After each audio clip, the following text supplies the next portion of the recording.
everybody, and welcome to the Meta Cafe, where we are going to talk about the daily energy of astrology, tarot, and human design.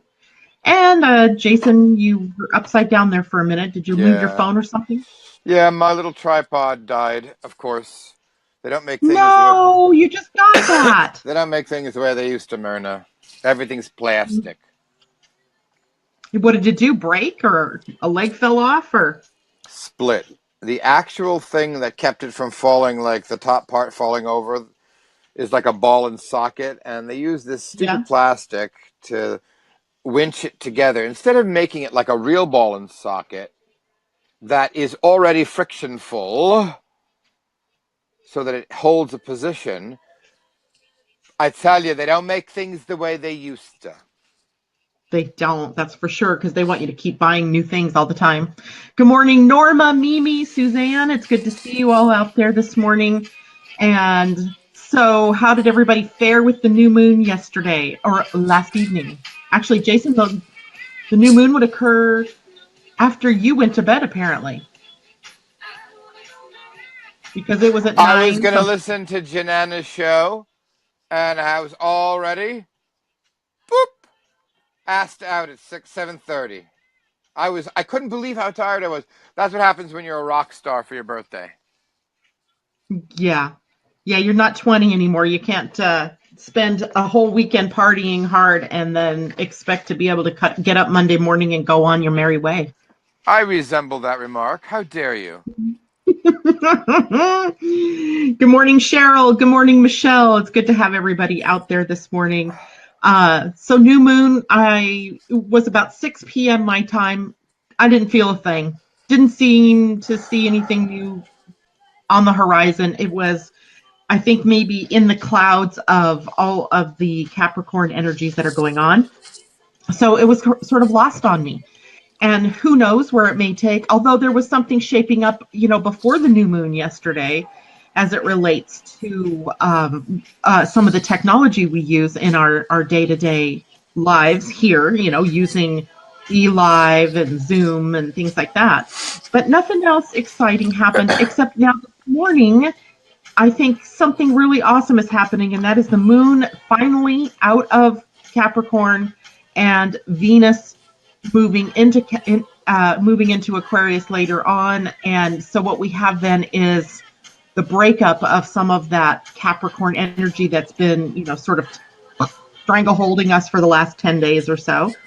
And that'll continue to happen as the sun on Saturday moves into Aquarius as well. So we'll have moon, Venus, sun in Aquarius, and later on the other planets, Mercury and, well, Saturn and Pluto won't leave where they are, but at least that energy will break up and we'll be able to see our way into some more unconventional, less than traditional energies as some of the inner planets move into a sign that's known for thinking outside of the box, for striving for freedom of expression, and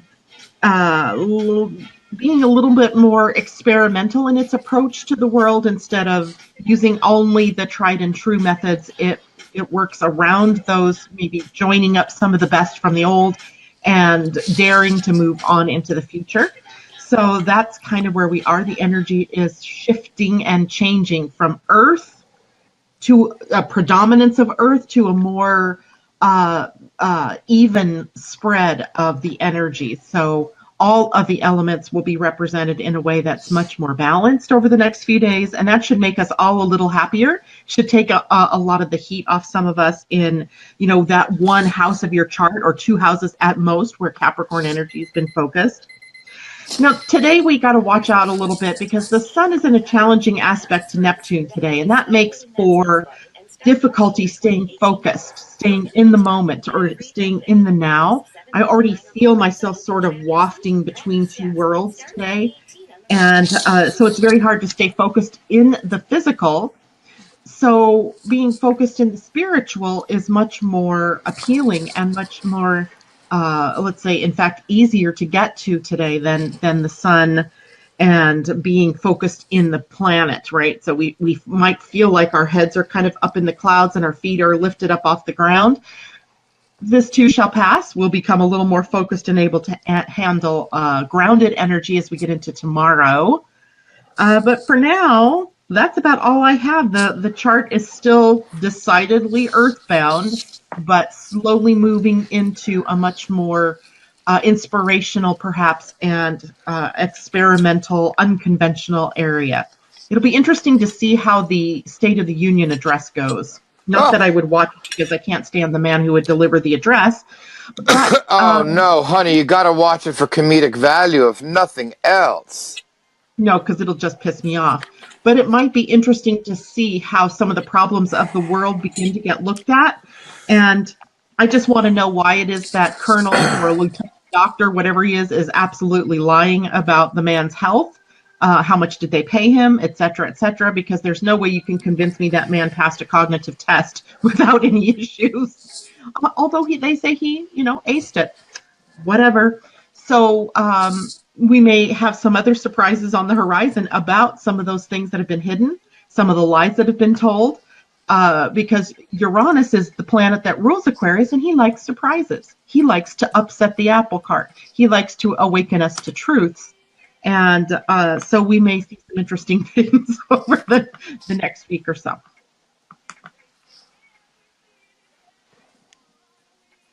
What you got? The Know Thyself card came up. Do you remember which one that is? No. Let me hide. Let me hide you. Oh, the wheel. I didn't know that was the Know Thyself card. Sorry. Tell me about it. Bodies, boobies. Look, all of these bodies that are in the wheel, Janet. I wish people could see my cards, when I'm talking on the radio and stuff. And then there's the Sphinx atop it all. Why does the Sphinx look like a man with boobs? Uh, There's not a lot of, maybe it's androgynous. yeah, I'm looking at it, and it's kind of, to be honest with you, I have my glasses on, and it's kind of hard for me to see. Is that good? Yeah, that looks decidedly masculine, but with boobs. I think it's supposed to be that whole, what do you call it? Because when you look at the Sphinx's face, it looks masculine on the original. It's got that Maybe. King Tut, the head thing going on.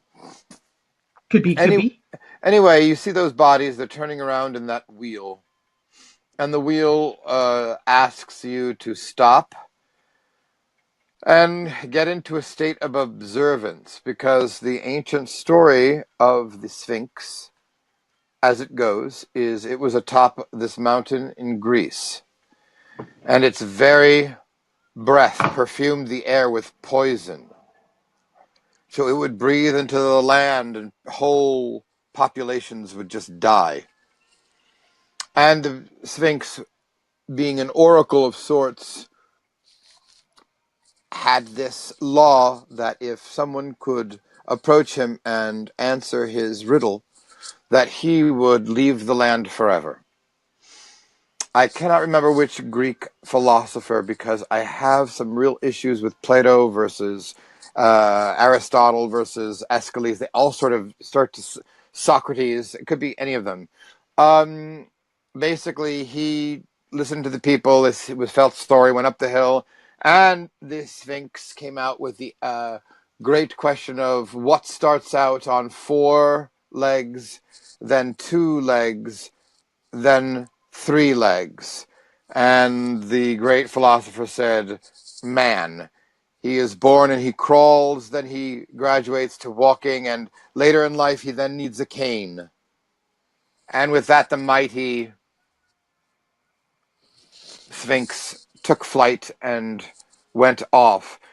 The message of the card is to know thyself. And you mentioned something about balance before, and I thought this is the only true way to achieve balance, is to know yourself, to know what's out of balance. So you need to stop, take a second, look at your shit, say to yourself, ooh, am I doing the same thing? Have I written a story and I'm casting the same characters over and over again? Am I unhappy with this matinee? Would I like to see a different show? Do I need to cast new actors, maybe in the roles that you're continuing, but do you want that same show? That's what the card says. Does the card have an element of what I would call the crapshoot, where, Oh my God, you yeah. know, because, Oh, it's called the wheel. So in the original we throw the wheel, dice, yeah. but it doesn't always come out the way we planned. Yes. Or, Okay. If you want to go back to antiquity, so I was giving you this, but yeah. if we go back to antiquity, if you might recall, because I'm such a fucking expert. Excuse me, Myrna. That's just a pet name, one of my Jew pet names for her. It could be something else depending on the day. If you remember the original Masonic and Rosicrucian symbolism that is on the original wheel card, which for me comes from the Masai deck, of which everybody knows their Aleister Crowley deck, Thor, blah, blah, blah. They took from that. But it's not, it's pretty chock full of symbology. And in it, we have the great two vital sources. And they're coming up the pole on which the wheel is on. And these two vital sources come up and they go out. And as they come out, there's a black dog and a, what do you call it? A red dog. And those represent the two vital forces of life. Oh. And so the first being the need to continue the species, men being stupid and using women, and women allowing them to use them as toilets. And the second one is the need for the spirit to actualize. So you've got this lower density vibration that keep a lot of people locked. And then you get this high vibration of the spirit wanting to keep us back. So the whole idea is to get that balance. And Yeah. whichever one of those vital forces you seem to be giving into too much, you might want to readdress it. That's my I story, love and the I'm whole sticking idea to of it. know thyself, because as you know, that's like the one tenet that I really hold to in everything I do, is that if you know who you are and you know who you're designed to be and you know how it is that you're meant to make decisions, then you can always find yourself in the right time in the right place with the right people. So that's an important card, I think, for us to look Yes. at. It's interesting because I'm not sure in the last couple of months, I don't know that we've had that card very frequently. No, not since I have done the show on it. Yeah, I don't remember seeing it anytime recently. But something that you said was really interesting because I got on, and if you're listening this morning and you were the one that told me about something to do with the imposter syndrome, would you please let me know? Because I know I wrote some notes about it on somebody's papers that I was talking to, and now I don't remember who that was.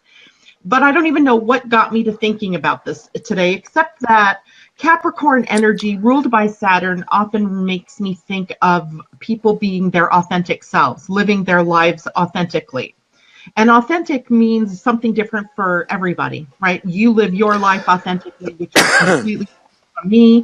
Essentially, what it means, though, is that we are being true to ourselves and following the path laid out before us, or that our souls laid out before us.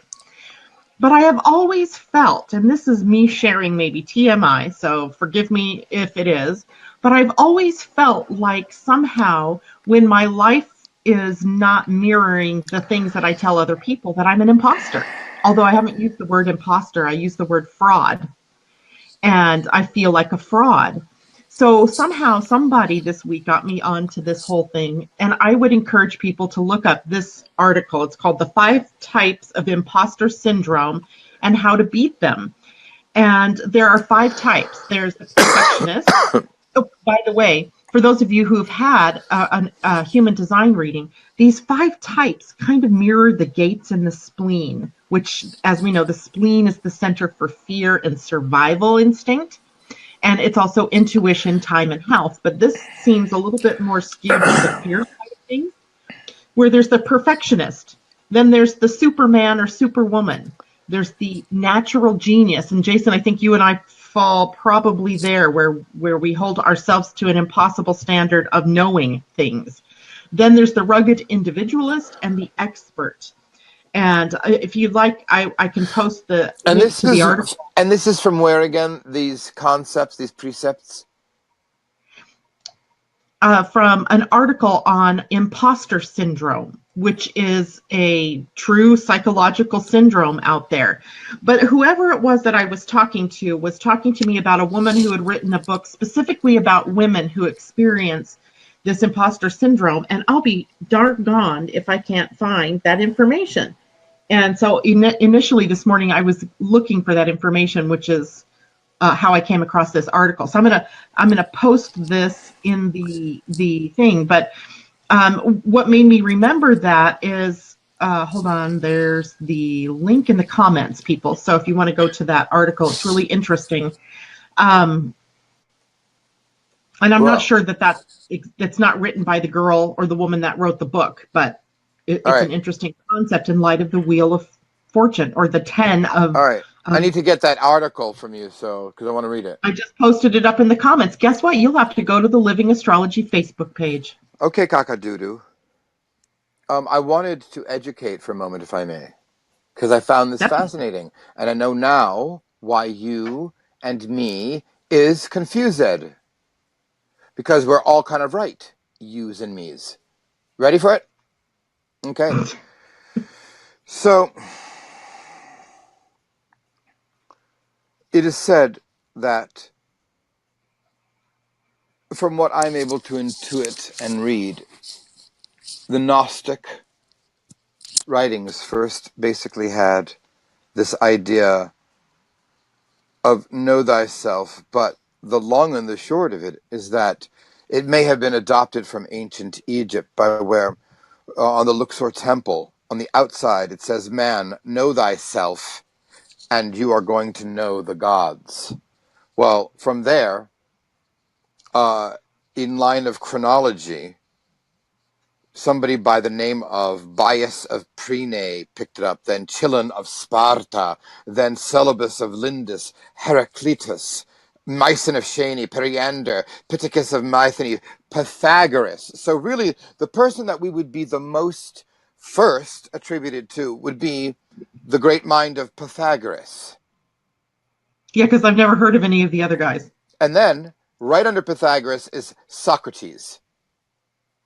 So that's really our big then thing, because there's then Solon of Athens, which was a whole school. Mm-hmm. And then it goes on to saying that it was really promoted by Aeschylus, which is who I thought it was, remember? Yeah. But really what happened was he wrote this book called Prometheus Bound, and it has this know thyself theme. So then Socrates picked it up, and then very last was Plato. We also thought it was Plato. So it comes from ancient Egypt. Handed we down. Thought it's everybody. So I'm sticking with Pythagoras. I'm going to go old school. Yeah. Well, whomever, they were brilliant, right? Yeah. It was a brilliant observation then. Takes a lifetime. 2 words, right? 2 words. Takes a lifetime to achieve. Absolutely. If you're lucky. And that's, in human design, we would say this speaks to your conditioning. Because to know thyself means that you have to undo yourself, unplugging yourself from the noise, from your culture, the society you live in, the family you grew up in. And I know I talk to a lot of people through coaching and so forth, and there's a common theme through the people that actually look for coaching and look for guidance, and that's they've always felt a little different in their family, as in round peg, square hole, or is it square peg, round hole, whatever that saying is. I was talking to Rosanna Dana out there on Tuesday, and she was. I said it sometimes feels like you say to yourself, that aliens must have just dropped you onto this planet, and you wake up one day and go, "What? WTF? Where am I? What am I doing here?" And that, I think, begins that drive that we have to really find out who we are, what we're supposed to be doing in our lives, the search for life purpose, for what most of my coaching clients will be embarking upon very soon, which is the mystical journey. Who, from incarnation to death, what is that journey that I'm on? And it's different for everybody, but it begins with that need to know oneself, or to know thyself, even though we may not have put those words to it. But if you're dare to stand outside in the crowd, and that's, that brings me to Aquarian energy as well, as we start to shift into that Aquarius energy. Know thyself, because we are not clones. We are not clones. We're not meant to be clones, yet the conditioning field would have us believe that we are all here to seek the same things, which might be money, fame, fortune, a good paycheck, whatever, kind of things that is that you're conditioned to believe that you're supposed to do. It breaking away from that begins with that whole idea of knowing who you are, what you're here to do, and how you're here to do it. What you looking at? I am looking up more on that subject to see if I left anything out on the know thyself. If I could get more on the Egyptian thing. Sorry, if I looked just like I wasn't paying attention. I was listening, and because I agree with what you're saying. No, I just thought maybe you found something really interesting because you were hearing. Sorry, I actually, to be honest with you, I went on before Janet. And maybe, I don't know if Jana is watching. I can't see who's in the... Maybe I can. Hold on. Type to write a message. No.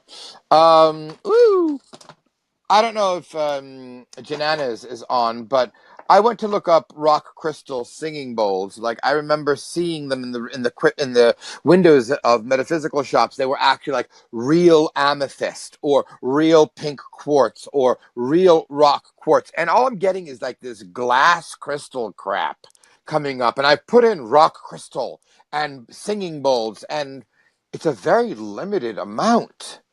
I haven't found one yet. Weird. Wow. But anyway. Weird. That is weird. So listen, are we ready to announce anything about our show? About our what? Our radio shows and such? Yeah, if you want to sort of break them in. It works, but go ahead. Ladies and gentlemen, I am making the official, or at least quasi-official until later further notice, because I am with a Gemini. Janet and I both feel that the platform of radio is not serving the original intentions. Everything from, to be quite frank, drumming up business, showing them a little of our talents, and giving them a little insight to our abilities to heal and help and be a spiritual guide. When I joined on with a very clear mission, which was to take every single one of the major arcana and elucidate, so that at the end of the day, feather in my cap, I can say I did a broadcast series on the major arcana. Now, Janet has been doing this for just about 5 years now, 6 years now, maybe longer, because she's also done on-camera work. But that's besides the point. Our radio numbers don't seem to be doing things that we needed to do. It is more cost ineffective than efficient. We realize that people are enjoying seeing our faces, and the fact that, I'm crazy, and, Janet, puts up with me. And we have a good time no matter what. And why should we pay it when we can get on a more relevant platform? Which is going to be, hopefully, I think it's going to be some maturation of Zoom into Facebook, into YouTube, into mass worldwide hysteria phenomenon. Now, That being said, that The being phenom. said, that being said, supposedly this evening, it is Wednesday, right? Yes, Wednesday. Supposedly, I'm supposed to have a show tonight. No, I have nothing written. I was really kind of in hiatus, and so I really don't have a thought about it at the moment. But what I can say is, I will be continuing the last two cards, which is l'emergence and then the world and or the universe. Thanks to my lady here, I've had the pleasure of chomping my teeth, my bit at the radio world. She's watched me go from crackhead speed baby of getting everything in one episode to saying, fuck it, let's bring on other people. But our time, I think, has come to an end for the radio platform because it's just not, in our opinion, as relevant. Well, how And many times have we been pissed off because of the sound quality, because of the technical glitches, et cetera, et yeah, cetera? but you know what? Even if with all that, Janet, and it's nice and all, I have not gotten in the entire year of putting out all kinds of really blessed, hard-learned knowledge, as well as my own, channeling and intuitive help. I haven't gotten one reading from it, so it just doesn't make any sense for me. I'm good with getting my major arcana out there, finishing my mission, and then going on the Facebook Live. I would rather see your beautiful face every day, and you put up with my nudity. My 50-year-old sagging nudity. Anyway, so did you have anything you wanted to add to that, Mademoiselle? No. We're just in the works. It's going to be interesting because it'll take a little more planning on our part, because right now we can take callers through the radio and I can do charts for them and he can pull cards for them. There will have to be a little bit more pre-planning on both our parts and our listeners' parts, because if they want a reading, they're going to need the link to come in, and it will be a video mini reading as opposed to a plain old hear you on the phone. So for some people that might be difficult because they're uncomfortable being on video.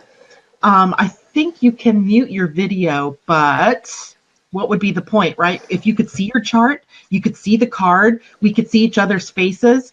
I think it just offers us up a little bit more flexibility and a little more.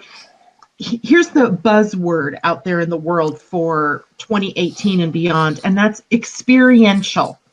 So people want an experience, and it's hard to have the full experience if we are not visual, because we're visual creatures.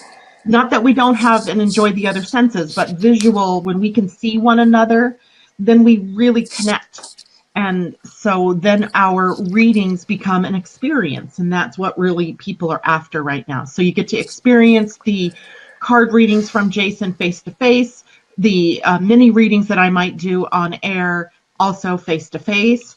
It's a little bit scary for us to think about being on like that for an hour face to face, but I think in the grand scheme of things, it sets us up for the soul cards or soul codes class that we want to do, because this is allowing us to do webinar output. And it's almost a blessing, because at the same time the radio changed its platforms, this came along, and this is what we wanted to do in the first place, was to be able to be live and in video. So it works. It may take us a couple weeks to get it perfected. There's always, Hey, look, that at least we're not doing it in like Mercury retrograde.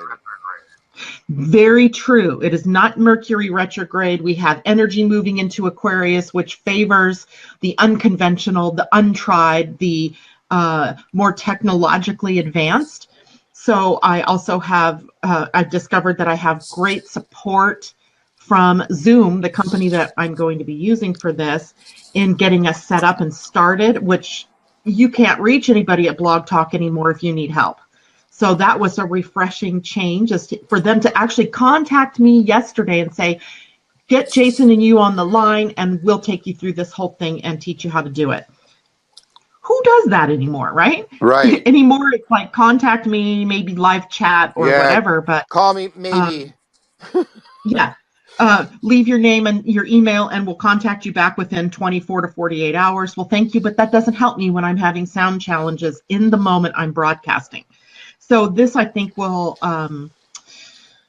go a long way to helping us smooth out our message. And so we look forward to that. I will still be able to, or we will still be able to do this morning show. And we will still be able to do our radio shows. In fact, they told me however many times you want to get on air and use this tool, you can use it. There's nobody saying, oh, and you're going to pay $60 more if you do it one more time. So to me, it's almost like a godsend, and be watching for that, as probably in the next few days, that's how we will be shifting things around. You guys in the morning will even be able to click on the Zoom link and come in with us. I won't be using the live anymore, where it's only me, Jason, and Zoom. Gonna Zoom. 100 people can be on live air with us. Now, that would be a lot. Really, we would, probably not do that. So just be watching for that in the next, it probably won't be until next week sometime, but that's some of the more exciting things that we're working on in the background this year. Yes. Yeah. That's all I got. I don't have anything else for the day. Jason, do you have anything else that you want to talk about? No. So I guess I am off this evening. Yes, you are off this evening. Unless you want to go live on, you could still do it Facebook Live. It just wouldn't be through Zoom yet. No, thank you. I don't have anything to do yet. I want my first moment to be prepared. Okay, Suzanne, what was from the electric company? Zoom. No, Zoom was its own show, Suzanne, and it came on before the electric company, and it was through the Boston network. That was a show? Zoom? I'm gonna zoom. I'm gonna zoom. Everybody's doing it. Everybody doing it now. Wow. I'm gonna zoom. Huge show. Makes no sense. No, it doesn't even trigger a memory for me. I am gonna get the intro and send it to you. Maybe Southern California, we didn't have that show. Maybe. I don't know. Was this when we were growing up, or would we have been adults? Yeah, no. This was like during the electric company, the same time slots, like right before it. It was only played on channel. Sesame Street or the electric company. Only played on channel 13. Hey, channel 13 in LA was also the PBS. No, that was case. It doesn't matter. Anyway, I'm done for today, or for this morning anyway. My day is not done. It's just starting. So everybody enjoy the freedom of the energies moving out of Capricorn. That rigid sort of thing that we've been stuck in is sort of slowly inching us into freedom. And we'll get more and more of that as we move into next week. Yay. And Jason, I will see you same time tomorrow morning right here on the Metacafe. Absolutely. Talk to you later, Jason. Have a great day. Bye, everybody. Mwah. Much love to all. All right.